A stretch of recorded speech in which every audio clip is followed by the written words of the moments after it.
What's up, Mutant Nation? This is your boy, the Comeback Kid, and IFBB Pro, wheelchair bodybuilder, and Olympian. And we're on our way back to the O.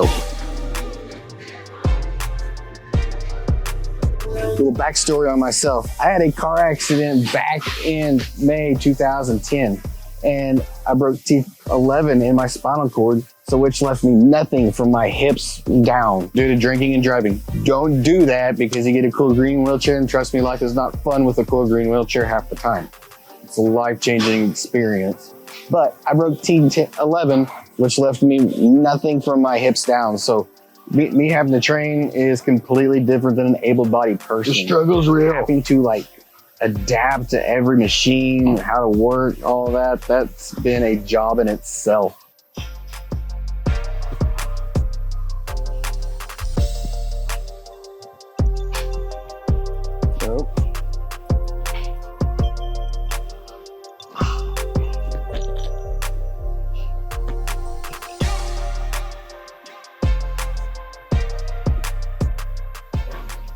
Being bored on YouTube, sat there and I was looking for something to do. I found powerlifting to start off with and seeing these guys in wheelchairs bench press like over 500 pounds. And it's like, I want to do that.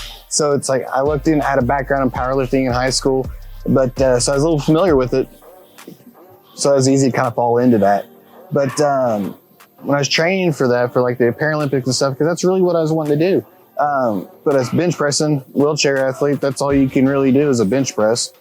But the bar started hurting my shoulders. Decided to, was on YouTube, and I found Nick Scott on YouTube and watched his motivational speaking, kind of lifts me up and everything. And then all of a sudden the wheelchair bodybuilding class came on the screen. And it's like, you see Gabriel and Harold and all these guys that look phenomenal in a wheelchair. And that's like, as soon as I seen that, it's like, I want to look like these guys. And if they're able to do something like that, why can I? And ever since then, it's been great. But I sat there and decided to do a show in 2016 and just trained for that up to 2017 and did the Battle of Texas and won that show. And then after that, I had developed some health issues and developed a pressure sore on the backside of my leg. I'm sitting down in my chair and training way too hard, not really paying attention and taking care of myself like I should have. But we sit there and I had to end up having a surgery done, which turned out where I had to be bed rest for up to 12 weeks. It's 12 weeks laying down in a bed, guys. And I am one of those people that likes to be up, moving, going, keep going, and actually having to sit there and stop and not do anything for 12 weeks besides lay in bed, that was rough. But I made it through that, got back up on my wheels back in 2020 and started training again for my bodybuilding and sat there and I went into did the wheelchair nationals in 22. And I ended up placing first in my overall class of the incomplete spinal cord breaks. And right after that next following year in 23, I did the Arnold Classic. And then I went and did the Arnold Classic South America. And those people down there are wonderful. That was an amazing show. But then I took the following year off of that because I felt like I needed to grow a little bit to start developing another pressure sore.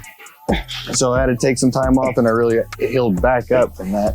But then turned back around the following year and did a show, won that one, and turned around and went and did Olympia last year and I placed 8th.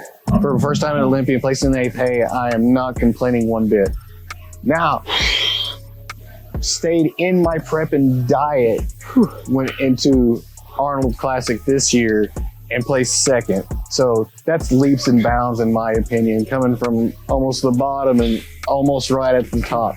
Beating some of the OGs of the game, it's like I'm on cloud 9. I'm still on cloud 9 about it. Like, I'm ecstatic. It's like beating some heroes, but it's like I'm up there with those guys now. And now we're on the road to the O, and I'm ready for it.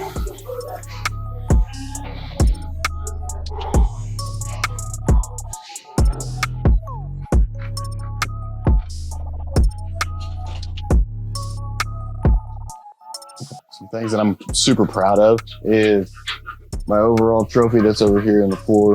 I got one back in Wheelchair Nationals. It was a great experience down there in West Palm Beach. And then the first place finish down in Texas last year. And then let's see, I got my Olympia posters and from the Arnolds and all of that. And probably one of my favorite things that I got is my Olympia jacket. That is one of my prized possessions.